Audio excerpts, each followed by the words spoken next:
Bonjour et bienvenue dans cette vidéo. Aujourd'hui, on va regarder comment traduire n'importe quel texte dans n'importe quelle langue grâce à un outil que vous met à disposition Google et qui est gratuit. Alors, comme beaucoup d'outils, souvent ces outils-là sont un peu cachés, on ne les voit pas. C'est vrai que quand on va sur Google, on ne voit pas forcément qu'il y a un outil de traduction qui est disponible et c'est pour ça que je fais cette vidéo. D'autant plus qu'il est très bien fait et qu'il est fiable, même si bien sûr ça ne vaut pas la traduction d'un professionnel qui va vous traduire votre texte, mais vous savez que les traductions sont très très chères. Ça peut être très cher le mot si vous avez un texte à traduire. Donc là, vous pouvez peut-être passer par cet outil si vous n'avez pas de budget et que vous avez des textes à traduire ou même simplement que vous voulez traduire un site ou simplement des bouts de texte ou que vous voulez avoir des petites traductions, des bouts de phrases ou des mots simplement. On n'est pas obligé de l'utiliser uniquement que si on a un livre à traduire, puisqu'on peut traduire des mots, du texte, et on peut traduire des sites en entier, et on peut traduire des documents complets aussi. Alors on va y aller. Donc pour y aller, c'est très simple. On a deux manières de le faire. Soit vous tapez traduction dans l'outil, dans le moteur de recherche de Google. Donc traduction, entrée. Et là, vous avez le lien ici, le premier qui arrive en haut, c'est celui-ci. Soit vous pouvez y aller en tapant l'adresse directement en haut donc, de votre navigateur, qui est translate.google.fr, donc qui est la même que celle-ci. Donc moi, je l'ai dans le presse-papier en mémoire, donc je la colle. Et on peut y aller directement par là en faisant entrée.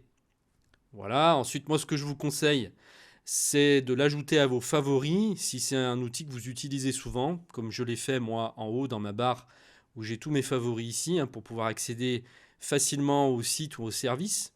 Donc si je clique sur traduction, j'arrive au même endroit. Alors c'est pas l'objet de cette vidéo de vous montrer comment on crée un favori, mais simplement moi j'utilise Firefox, je vous montre en 3 secondes.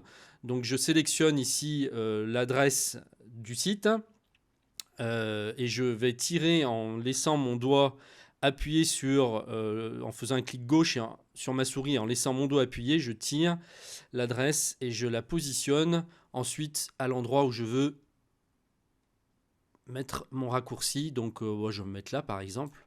Voilà, je relâche ma souris et automatiquement ensuite, voilà, je clique là par exemple, j'ai un autre site, donc j'y vais dessus, j'arrive sur un autre site et là, Google Traduction, en un clic, j'arrive directement sur le service. Alors, étant donné que je l'ai déjà là, je ne vais pas le garder en doublon, donc je vais le supprimer. Je fais un clic droit et je supprime, supprimer. Voilà. Alors maintenant, on va regarder comment se servir de l'outil. C'est très simple. Ici, vous avez deux champs. À gauche, vous allez marquer le texte que vous voulez traduire et vous pouvez choisir la langue de votre texte. Si c'est de l'anglais et que vous voulez le traduire vers du français, eh bien vous tapez ici votre texte en anglais et vous aurez la traduction en français. Si c'est l'inverse, vous tapez votre texte en français, vous aurez la traduction en anglais ou dans une autre langue. Vous voyez qu'il y a le choix. C'est ça qui est génial avec ce petit outil. Donc on peut le traduire dans n'importe quelle langue. On n'est vraiment pas limité. Alors, donc on va commencer en exemple avec du français et de l'anglais. Par exemple, je veux traduire « Je vais aller faire mes courses ». Alors on y va, je vais aller faire mes courses. Vous avez instantanément à droite la traduction en anglais. Et donc si vous voulez le traduire dans une autre langue, vous cliquez ici sur la petite flèche qui se trouve à droite là, et vous allez par exemple, on va le mettre en coréen. Et maintenant je vais essayer par exemple en espagnol. Voilà, donc instantanément, j'ai la traduction ici.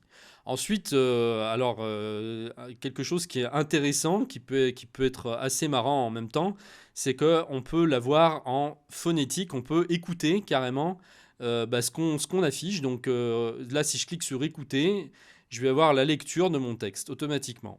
Je vais aller faire mes courses. Voilà, maintenant je vais le faire aussi pour l'écouter en espagnol. Iré a hacer mis compras. Bon voilà, c'est vraiment une fonction qui peut être sympa pour la phonétique, pour la prononciation. Voilà. Donc après, on n'est pas limité au niveau du texte, on peut copier vraiment tout ce qu'on veut, hein. Par exemple, là, je suis allé sur le New York Times et admettons que je veuille traduire un texte du New York Times. Par exemple, je vais aller sur cet article et je veux avoir la traduction d'un article. Donc je sélectionne mon texte, par exemple tout ça, voilà. Et je vais faire un clic droit pour copier. Ensuite, je vais coller mon texte ici. Je fais coller. Alors là, comme c'est de l'anglais, on veut le contraire. Donc on veut traduire de l'anglais au français. Donc on clique, on sélectionne anglais. Et là, on va choisir français. Voilà. Donc là, vous avez une traduction en français qui est bien sûr approximative, mais qui rend bien service quand on se retrouve devant un texte et qu'on n'y comprend rien. Ensuite, on peut utiliser le bouton détecter la langue qui est ici, hein, mais bon, c'est pas forcément Enfin si, ça peut être utile si vous ne savez pas dans quelle langue c'est, effectivement. Et après, eh bien là, vous choisissez le texte dans lequel vous voulez, dans la langue dans laquelle vous voulez traduire. Alors, vous avez comme fonction aussi, vous pouvez mettre, par exemple, si vous avez des mots qui reviennent souvent ou des phrases, eh bien, on va retourner là. Donc, je vais me mettre en français. Admettons que je veuille savoir comment vous vous appelez, comment vous appelez-vous plutôt, parce que plus vous serez précis, donc plus vous êtes précis dans la langue française, mieux vous aurez une traduction fidèle. Voilà, what's your name? Et maintenant, vous avez envie de conserver tout ce que vous tapez au fur et à mesure pour pouvoir y retrouver ensuite. Vous avez une petite étoile qui est ici. Vous allez cliquer dessus pour enregistrer et ça va le mettre en fait dans un lexique qui se trouve ici. Donc si vous cliquez ici, vous allez avoir le lexique. Voilà, moi j'avais déjà essayé avec 2 autres avant. Et le dernier vient d'être ajouté. Comment vous appelez-vous? What is your name? Donc vous pouvez comme ça vous constituer un lexique et le personnaliser. C'est pratique pour pas avoir à retaper à chaque fois ce que vous avez déjà tapé en fait, hein. Ensuite vous pouvez le trier donc par texte d'origine ou par récemment ajouté. Donc là il affiche en haut votre dernier texte que vous avez demandé à traduire. Ensuite vous avez moyen carrément de traduire un site complet. Par exemple on était tout à l'heure sur le New York Times ici. Et admettons que je veuille... Bon, je vais revenir sur la page d'accueil. Voilà, je ne comprends pas bien l'anglais et j'ai quand même envie de savoir ce qui se dit dans le New York Times. Eh bien, il va suffire simplement de prendre l'adresse du New York Times, de coller donc l'adresse web du New York Times ici, enfin, vous la tapez à la main, il n'y a pas d'importance. Et ensuite, donc vous allez dire que vous voulez la traduction en... vous allez choisir d'abord le texte d'origine qui est en anglais, ici, et ensuite vous allez dire que vous le voulez en français. C'est déjà sélectionné. Et ensuite, vous cliquez sur « Traduire ». Et voilà ce qui se passe. Vous avez le site qui est automatiquement traduit en français. Donc, vous avez le New York Times en français. Donc encore une fois, les traductions sont approximatives, mais ça peut aider quand même pour lire certains articles et comprendre le principal. Ensuite, vous avez aussi la possibilité de traduire un document complet. Par exemple, là vous voyez, donc en dessous vous avez marqué « Saisissez du texte », l'adresse d'un site web ou « Importer un document à traduire ». Donc on a fait déjà ces deux-là. Hein, saisissez du texte et adresse d'un site web. Maintenant, on peut aussi importer un document à traduire. Donc, je vais cliquer ici. Je vais ensuite cliquer sur Parcourir, qui s'affiche là. Je vais aller chercher le document que je veux traduire, donc sur mon disque dur, à l'endroit où il est. Par exemple, là, test impression virtuelle, on va prendre. Je clique dessus, je fais Ouvrir. Et maintenant, je vais cliquer sur Traduire.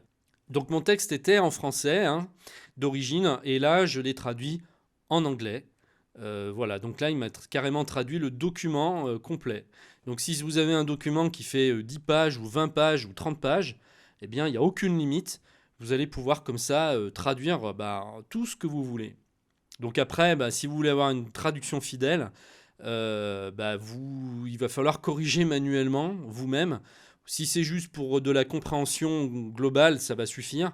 C'est sûr que si vous voulez par contre traduire un livre du français à l'anglais ou inversement, ça sera quand même assez compliqué.